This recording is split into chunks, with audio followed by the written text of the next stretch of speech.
Back again. Another episode of A Muslim and an Atheist Breaks Bread. What you saying, Pops? Good, man. Yeah, man. Krishna. What you know about Krishna? Jesus in India. Jesus in India. Is that... Because the only thing I know about the Krishnas is when they walk through town singing. You know the Hare Krishnas? I It's think the same? that's something different, ain't it? Oh, is it something different? I thought that was the same thing. I don't know. Okay, well, we'll find out. What up, gang? Yeah, I just want to say thank you for liking, commenting, subscribing, and taking your time out to watch the videos. We're hitting over 100,000 views a month, which is good. With over 600,000 hours view time a month, Pop. So, again, we appreciate the people tuning in and seeing what we think of this. Again, we're on a bit of a Sadhguru rabbit hole. Sadhguru rabbit hole. Professional speaker rabbit hole. Professional speaker, yeah, but I think both of us like him. He's funny and he's good. He's he can talk. professional. Yeah, and when I say funny, I don't mean disrespectfully like I'm laughing at him. I just like people who can bring their humour into what they're delivering, and that's what I'm saying. Yeah, so today we're going to do Krishna, a complete incarnation of the divine.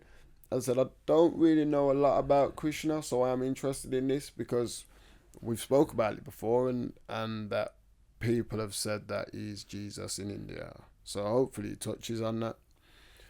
But yeah, you ready? Jump straight in. Yeah, man, let's go. Krishna Avatara was considered as a complete avatara or a complete incarnation of God. The consciousness that we refer to as Krishna, if we have to be touched by this, we need Leela. Leela does not mean just dancing with somebody. You're willing to dance with death, you're willing to dance with life.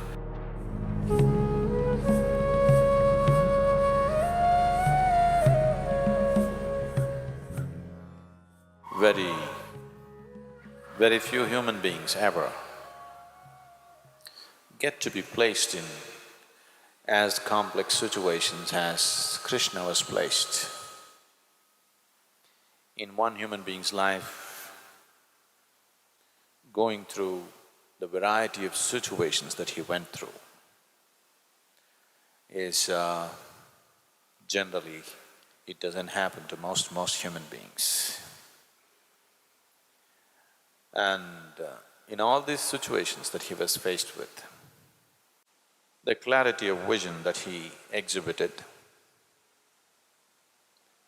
and the certainty about his ability to discern as to what is true and what is not true, the clarity that he brought to people around him, people began to experiencing like godlike. So he was proclaimed as an incarnation and a complete incarnation. For those of you who are not familiar with this, they talk about 9 incarnations. I want you to understand this is what I am going to say now is much before Charles Darwin came. So the first incarnation was Matsya Avatara, that means God appeared in the form of a fish.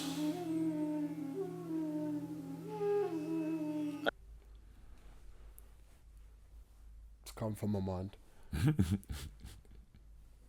Was there another religion who had the fish? Was it Christianity? That they stole the fish? They use the fish symbol in Christianity. There was a god in it. Was it the Greek? What's it called? Oh, you know what I'm talking about it. Yeah, they use the symbol of a fish for Christianity, but it comes from somewhere, so this is as good a case for it as any. Yeah, we've seen it in…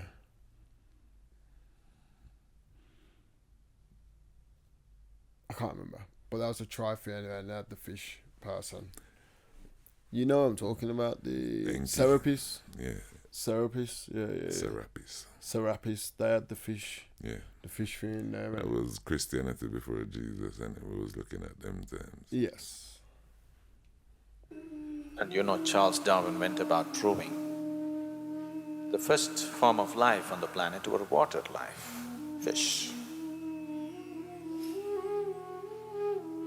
And the next incarnation is Kurma Avtara.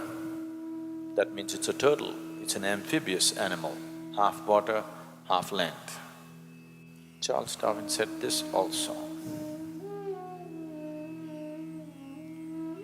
The third incarnation is Varaha Avtara, which is in the form of a pig, a gross mammal. And the fourth incarnation is Narasimha Avtara, that is half man and half animal. The next one is Vamana Avtara, a dwarf, human form but a dwarf. The next one is Parashurama, a full-grown man, but an extremely violent man, a great fighter. We will meet him shortly here also. It's quite funny because those three, first of all, it just sounds like that Darwin just got all his theories from Hinduism. Of course. That's only Darwin's theory, But Darwin's fact. But that being said as well, the species then, so the three things, he said it was a pig which was gross, then he went on to a dwarf, which is meant to be one of the original forms of Homo sapien. So you got Homo sapien and you had Homo dwarf, I can't remember what the word is. Homo dwarfinism or something, like look it up, but there's 7 in it, and that's one of them. So the dwarves were Homo sapiens, they meant to have Homo Neanderthals, so you had the Neanderthals which are meant to be like half man, half animal kinda. But they're closer to Caveman. Yeah, caveman. So there's like an Australopithecus or something, which is like half monkey, half man, anyway. And I think There ain't none of that stuff. yeah, but listen anyway. So you don't know that. You don't think there is, but you don't know that. That's the thing. So I'm here now. yeah. So this is what I'm saying. So yeah, but this is talking about millions of years ago. You don't know what's gonna happen in a million years from now. But they don't know what happened a million years ago either. Yeah, exactly what I'm saying. So you don't know any. I'm saying it's a theory. But the 3 things that Hinduism's describing from 5,000 years ago in their texts are very similar to what Charles Darwin was describing from 100, 200 years ago, 100 years ago. 100 years ago. 100 years But what ago. they're describing is also similar to the Anunnaki stories of creation, and so when you go back to Enki and What's them Enki? stories, well, the Anunnaki, the Yeah, stuff pre the Nephilim stuff we watch, so maybe we need to watch it. So there's older stuff, and Indian knowledge is similar to, pre-Mayan. Yes. So pre-Mayan, the people, even in their history, you can see the same carvings as was found in South America, and the gods, and they have, on the island where they have all the big heads, they have a Hindu, the same gods being replicated across the world. So this is what I said. Those are the older stories, but if you imagine, say, there was a cataclysmic event and lots of people got killed, information goes, and everybody has to just make up the story afterwards. The few people who remain, they will start from where they're at, and then everything evolves. So this is why they can't answer, well, who did this and who did that, because the information is lost. They can learn to read hieroglyphics again or have a common agreement on what it means, but they don't actually know. Yeah. Krishna meets him, so he's still alive. So Parashurama is a fighting man. He even lopped off the head of his own mother, a very violent man. The next one is Rama Avtara, a very peaceful one. but very unidimensional kind of man. The next is Krishna Avatara, a very multi-dimensional human being. So Krishna Avatara was considered as a complete avatara or a complete incarnation of God, not just one aspect. As a tribute to the multi-dimensional nature of who he was. And though he himself never claimed it, even if he had not claimed it, people around him naturally identified him as divine. In this identification that people attach to him,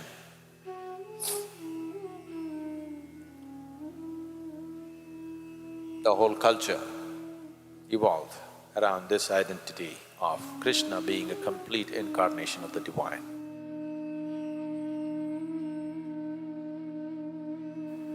When we say Krishna, the essence of who he is,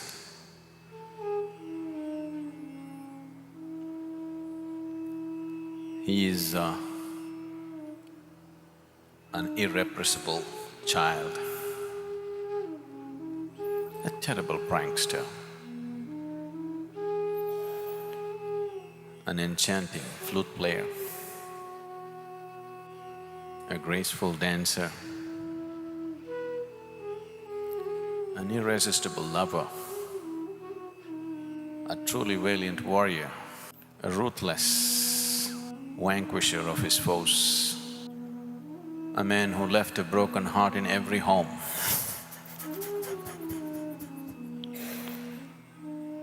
An astute statesman and kingmaker, a thorough gentleman, a yogi of the highest order, and the most colorful incarnation. Krishna is seen and perceived and understood and experienced in many, many different ways by different people. Duryodhana, through the eyes of Duryodhana. For those of you who do not know the background, I will be, because unless you understand the whole tapestry of the story and the situation in which he existed, many aspects of who he is will be missed, so we will go into it. But right now, Duryodhana is a man because of certain situations into which he was placed. Insecure, angry, jealous, greedy and feeling wronged all his life. And because of actions which came forth from his greed and anger, he became the key for destruction of his whole race.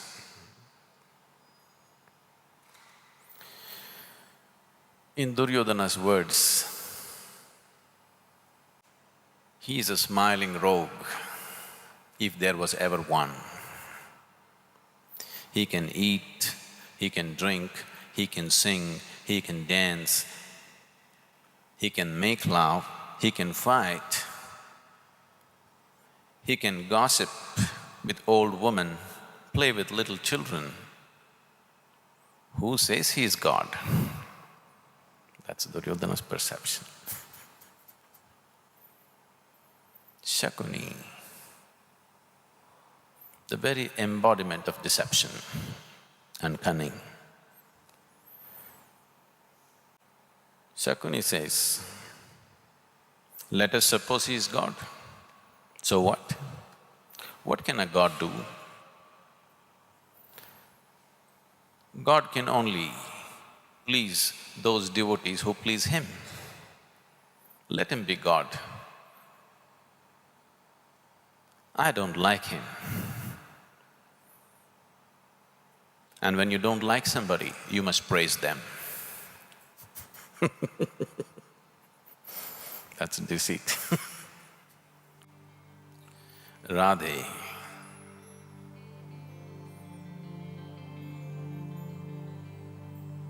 his childhood lover, a milkmaid, a simple woman of the village.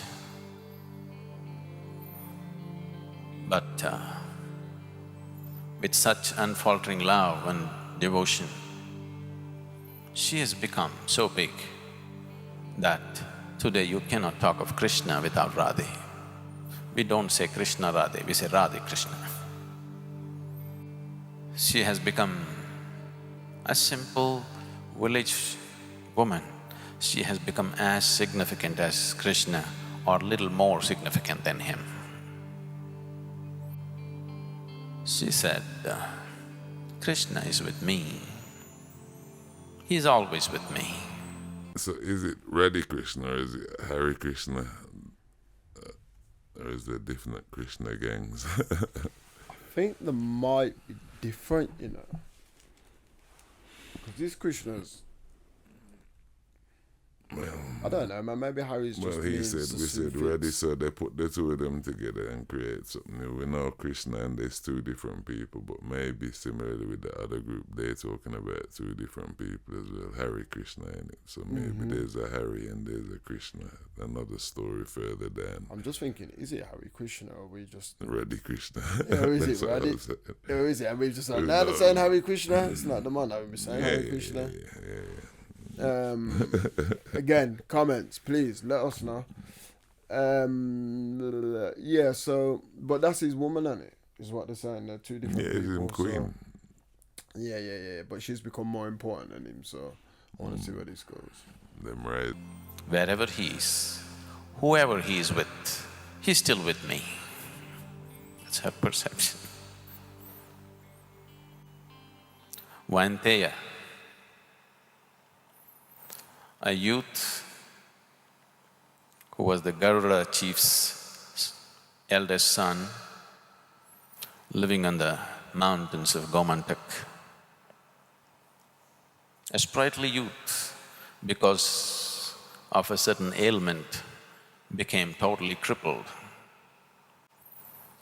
This crippled youth, after he met Krishna, Krishna made him walk. So Vainteya said, he is God, he's God, he's God.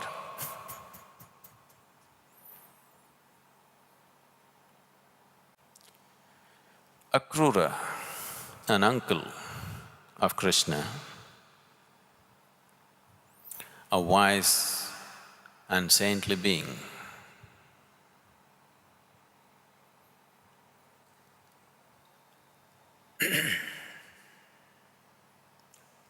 expressed his perception of Krishna this way. Krishna, when I look at him, this strange young boy, I see the sun, the moon and the 7 stars whirling around him. When he speaks, he sounds like the voice of the eternal.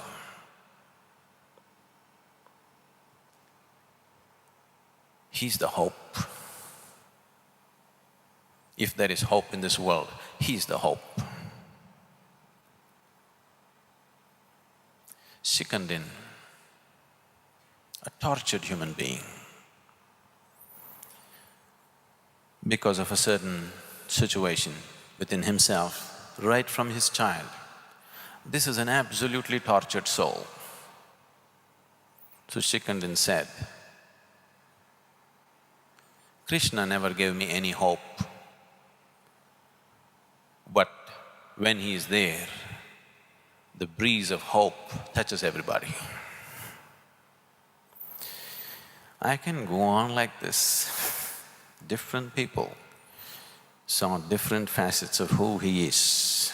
For some he's God, for some he's a crook, for some he's a lover, for some he's a fighter, so many things he is. If we want to taste an essence of what it means when we say Krishna, the consciousness that we refer to as Krishna, if we have to be touched by this, we need Leela. Here we are, for the Leela. Leela means it is the path of the playful. This is not for the serious times, are you?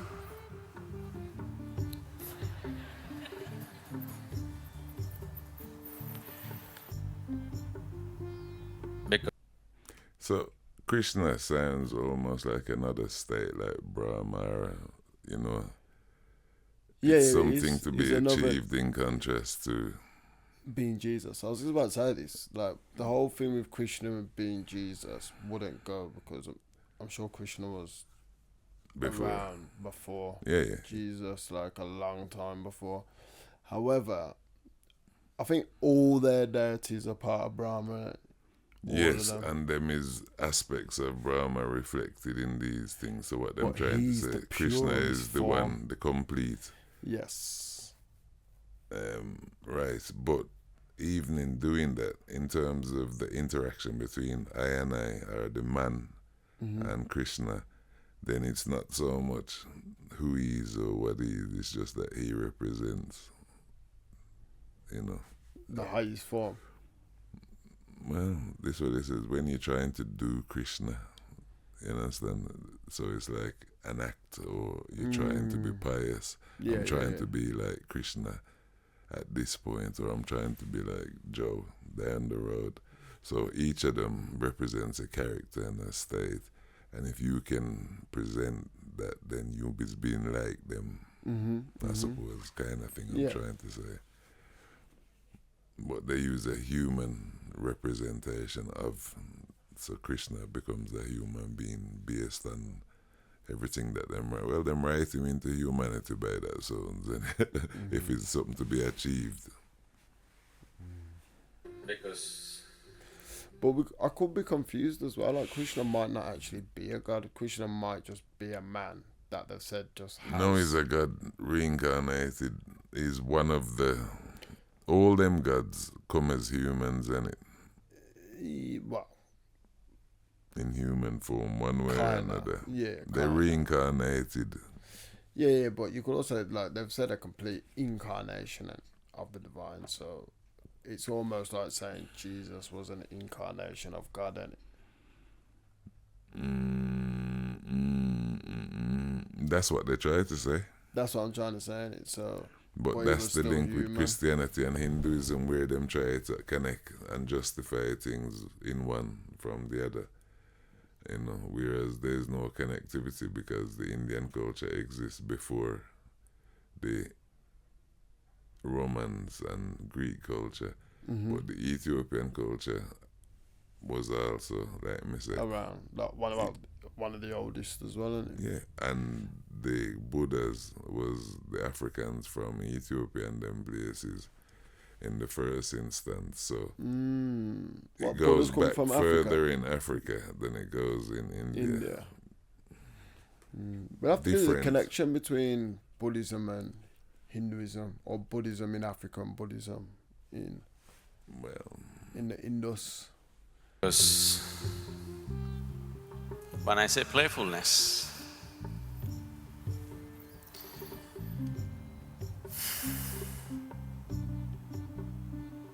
we are not here just to play. We are here to explore the most profound and the most serious aspect of life, but playfully, conducted playfully. Otherwise, Krishna won't be there.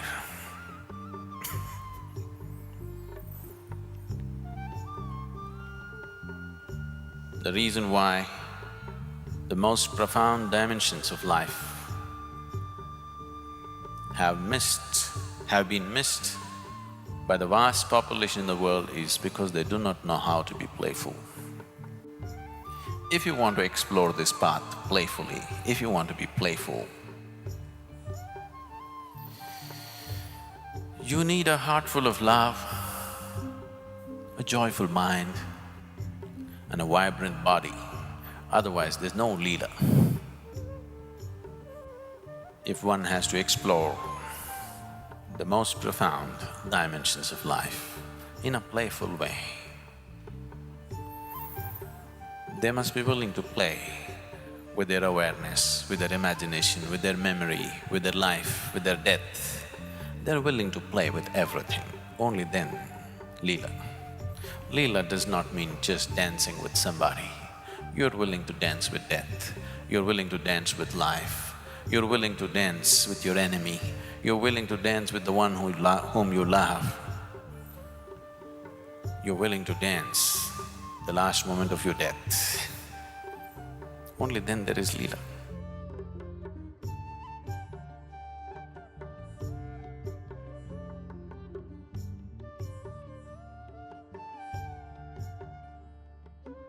Yeah, man, so that was Krishna, a complete incarnation of the divine.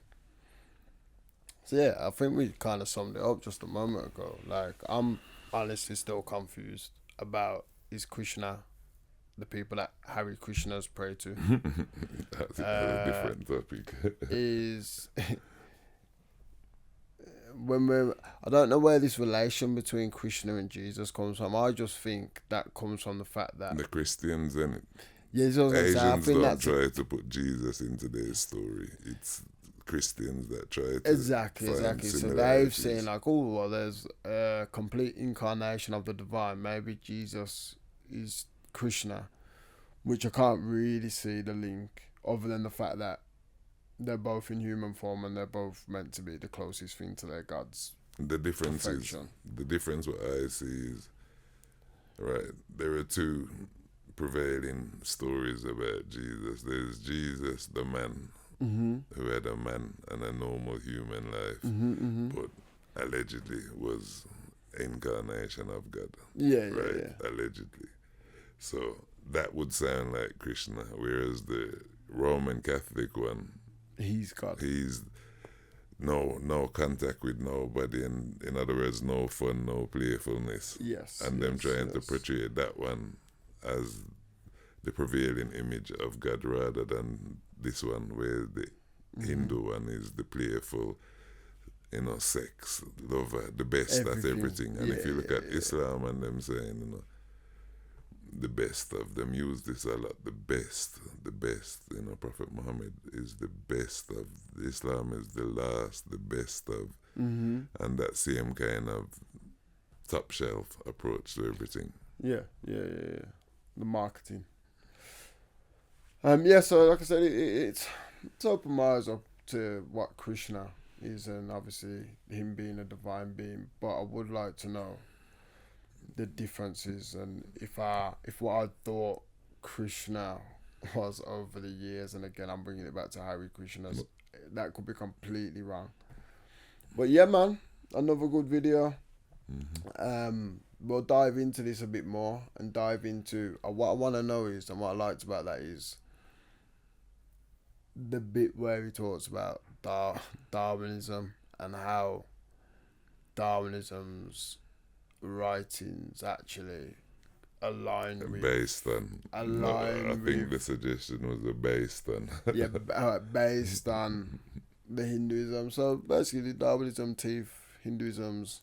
Well, education at that time, like I says,